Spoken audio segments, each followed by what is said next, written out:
So let me present a little bit of theology in light of COVID-19.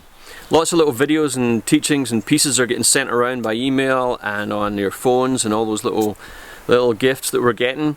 One of them that I got sent recently, kind of interesting, it said, the question was for the church, okay, where is God in COVID-19, in this pandemic?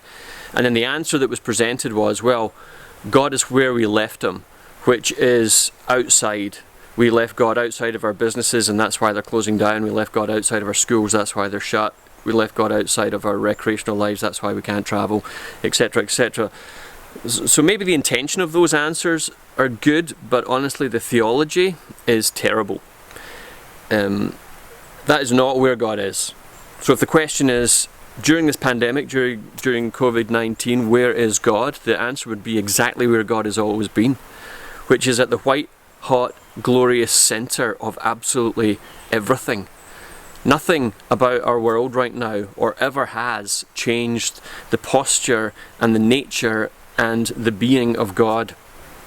God is transcendent, above and beyond and over all creation. His otherness is irrepressible in all things. He is not only transcendent, he's immanent, so he's immediately upon and within and throughout and amongst his creation. It reminds us of Revelation chapter 4. Revelation 4 gives us this vision that John has that all animate creation, the whole cosmos really, but in particular all living beings find themselves immediately and intimately in the presence of God, even in the very throne room of God. And that is where creation is, and that's where we are, that's where everything is.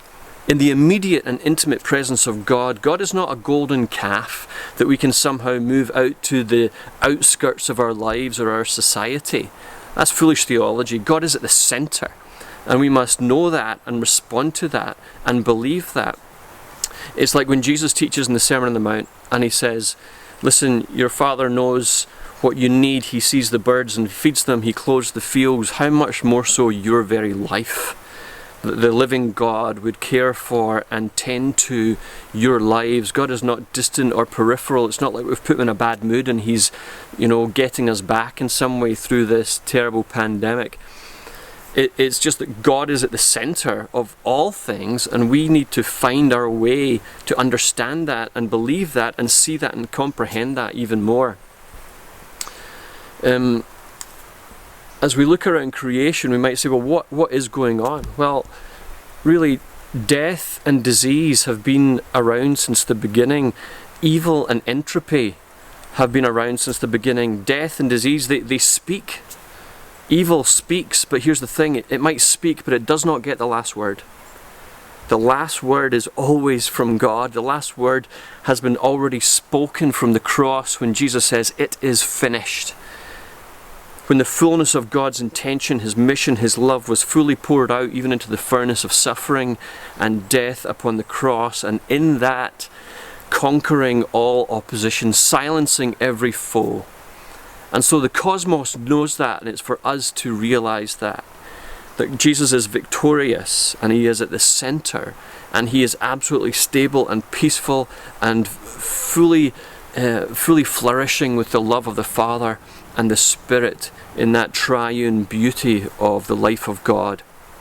And it's for us to then see and believe and to pray, and when we pray it gives us more confidence, and when we lament it actually gives us more purpose, and when we hope it gives us more energy and more faith. And so COVID-19 hasn't changed God.